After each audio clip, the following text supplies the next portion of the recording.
बच्चों welcome back to my channel. आज आपको बताएंगे क्लास 12th का सबसे मोस्ट इंपॉर्टेंट टॉपिक जिसका नाम है जेल इलेक्ट्रोफोरेसिस। ये जो है बायोटेक्नोलॉजी का पार्ट है। इसमें देखा जाता है कि डीएनए के जो फ्रेगमेंट है उनको कैसे सेपरेट किया जाता है। सेपरेट करने के लिए बायोटेक्नोलॉजी में एक टेक्निक इस्तेमाल की जाती है, एक टेक्निक यूज की जाती है। इसका नाम है क्या?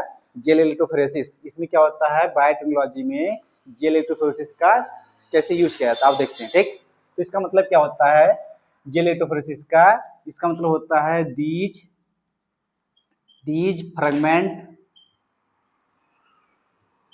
Fragments can be use of gel electrophoresis. मतलब डीएनए के जो फ्रेगमेंट हैं उनको सेपरेट करने के लिए क्या किया जाता है? जेल इलेक्ट्रोफोरेसिस टेक्निक का इस्तेमाल किया जाता है, यूज किया जाता है। ठीक, होता क्या है इसमें आओ देखते हैं कैसे यूज करते हैं। ठीक है, तो जेल इलेक्ट्रोफोरेसिस कैसे यूज किया जाता है देखते हैं आप। ये जो ऊपर हम बनाए हैं, ये मान लीजिए एक डिस्क है। ठीक, एक डिस्क है ऊपर, यहाँ पे हम बना रहे हैं, यहाँ पे लगा रहे हैं बेल। यहाँ पे क्या लगा रहे हैं? यहाँ पे लगा रहे हैं बेल। यहाँ पे हम लगा रहे हैं क्या? यहाँ पे लगा रहे हैं हम बेल। एक फर्स्ट बेल हो गया, ये सेकेंड बेल हो गया और ये थर्ड बेल हो गया। बेल थर्ड हो गया। ठीक, बेल लगा रहे हैं। ठीक, बेल इसलिए लगाते हैं कि डिस्क में जो ये डिस्क है, डिस्क के अंदर डीएनए को लोड कर सकते हैं। ठीक, तो क्या होता है, बेल लगाएंगे और इस बेल से क्या करेंगे, यहां से इंटर कराएंगे एगारोज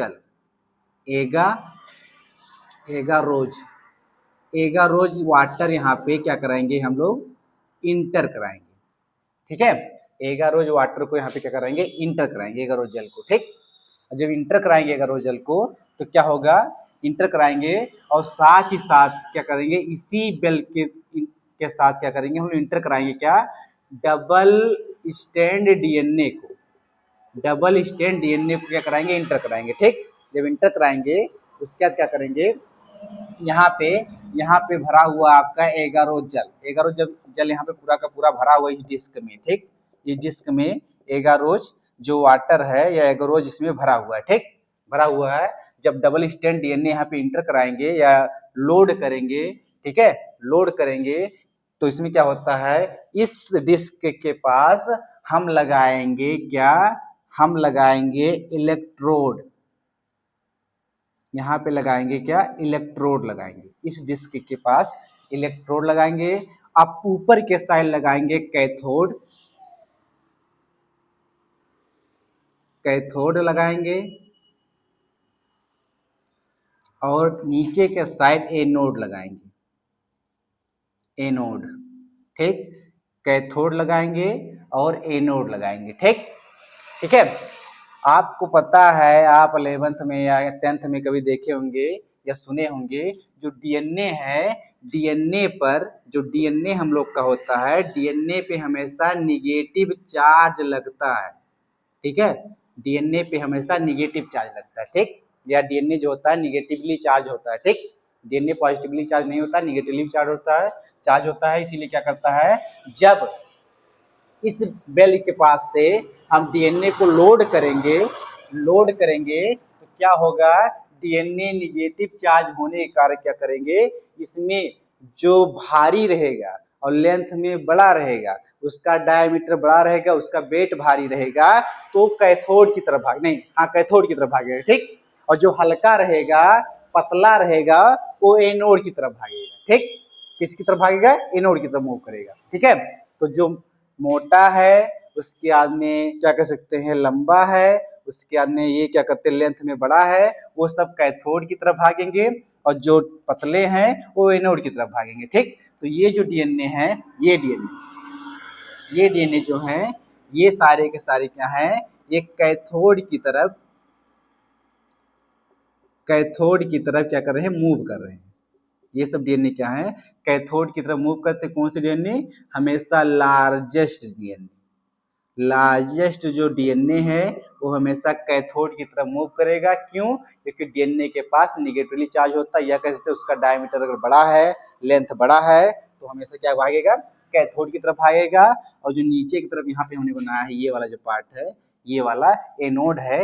एनोड साइड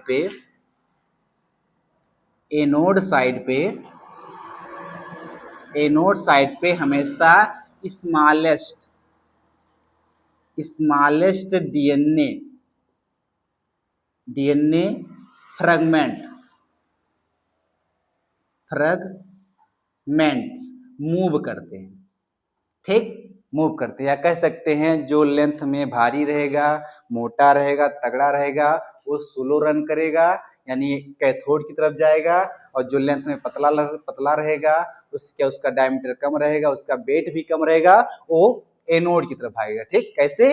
जब इस पे इलेक्ट्रोड क्या करते हैं, इलेक्ट्रोड को क्या करते हैं, इलेक्ट्रिक करंट जनरेट करते हैं, तो क्या होगा, इसमें जो डीएनए के फ्रेगमेंट बड़े बड़े हैं, मोटे मोटे हैं, ऊपर की तरफ जाएंगे, और जो नीचे की तरफ आएंगे कौन से, एनोड साइड में पतले पतले आएंगे। ठीक, तो आपको पता है कि बायोटेक्नोलॉजी में जेल इलेक्ट्रोफोरेसिस का यूज इसलिए किया जाता है ताकि जो रिडक्शन एंजाइम से कटे हुए डीएनए हैं उनको सेपरेट करा जा सके। ठीक है, सेपरेट करके बताया जा सके कि कौन मोटा है, कौन पतला है। ठीक है, और बाकी सबको अलग किया जाता है। कह सकते हैं आप कि जो रिस्ट्रिक्शन एंजाइम है, रिस्ट्रिक्शन एंजाइम्स है, ठीक है, चाहे जो एंजाइम हो सकते हैं आपके, चाहे आपका हिंड सेकंड हो सकता है, या हिंड थर्ड हो सकता है, या क्ले फर्स्ट हो सकता है, या बोम एच फर्स्ट हो सकता है, या आपका क्या सकते हैं, या मतलब आपका हो सकता है ई को R1 हो सकता है। ये सब जो होते हैं ये सारे के सारे रिस्ट्रिक्शन एंजाइम है। और आपको पता है, जैसे मान लो कि हमारे पास एक टेस्ट ट्यूब है, ये क्या है, हमारे पास टेस्ट ट्यूब है। ठीक, अब इस टेस्ट ट्यूब में हम कोई सेल डाले हुए हैं। ठीक, मान सकते हैं हम लोग कि एनिमल सेल डाले हैं, एनिमल क्या डाले हैं, सेल को डाले हैं। ठीक, एनिमल सेल डाले हैं। और ये जो ये टेस्ट ट्यूब है, इस टेस्ट ट्यूब में क्या करते हैं हम लोग कि इसमें जो टेस्ट ट्यूब है इसको उठाकर हम क्या करते हैं, सेंट्रीफ्यूगेशन मशीन में डालते हैं, सेंट्रीफ्यूगेट करते हैं। क्या करते हैं, सेंट्रीफ्यूगेट करते हैं। जब सेंट्रीफ्यूगेट करेंगे तो इसमें से डीएनए के जो एक लेंथ है पूरा का पूरा ये निकल आएगा। ये क्या है, डीएनए है, डीएनए का पूरा का पूरा क्या है, लेंथ है। ये डीएनए का पूरा लेंथ निकल आएगा। अब क्या होगा, इस डीएनए को हम कट करेंगे, इस एंजाइमों से कट करेंगे, लेकिन कट करेंगे तो सेपरेट नहीं कर पाएंगे ना। सेपरेट करने के लिए कोई ना कोई हमें जो इंस्ट्रूमेंट जरूरी है वो चाहिए सेपरेट अलग अलग करने के लिए। तो अलग करने के लिए हम क्या करते हैं, हम बायोटेक्नोलॉजी का इलेक्ट्रोफोरेसिस एक डिस्क है, एक सिस्टम है, एक मशीन है, जिसकी वजह से हम डीएनए के फ्रेगमेंट को अलग करते हैं। कैसे करते हैं, इस तरह करते हैं। ठीक है, तो इलेक्ट्रोफोरेसिस यूज इसलिए करते हैं ताकि हम डीएनए के जो फ्रेगमेंट है, छोटे बड़े जो खंड है, उसको अलग अलग कर सकें। ठीक है, तो ऐसे करते हैं अलग अलग। ठीक है, जब रिस्ट्रिक्शन एंजाइम से डीएनए को सेंट्रीफ्यूगेशन से निकालकर कट किया जाता है, कटे हुए डीएनए को हम जब क्या करते हैं, जब कैथोड साइड से डीएनए को लोड करेंगे तो जो बड़ा है, मोटा है, लंबा है, वो क्या करेगा, ऊपर की तरफ रहेगा, और जो पतला स्मॉलेस्ट डीएनए है वो नीचे की तरफ मूव करेगा, यानी एनोड साइड में मूव करेगा। तो आपको पता है जो पतला होता है वो तीव्र गति से मूव करके एनोड साइड पे जाता है। बाकी जो आपका क्या कहते हैं, जो लेंथ में मोटे हैं, पतले नहीं है, मोटे हैं, वो क्या करते हैं, एनोड साइड में जाते हैं। ठीक, तो आप इसका एक बार स्क्रीनशॉट ले लो।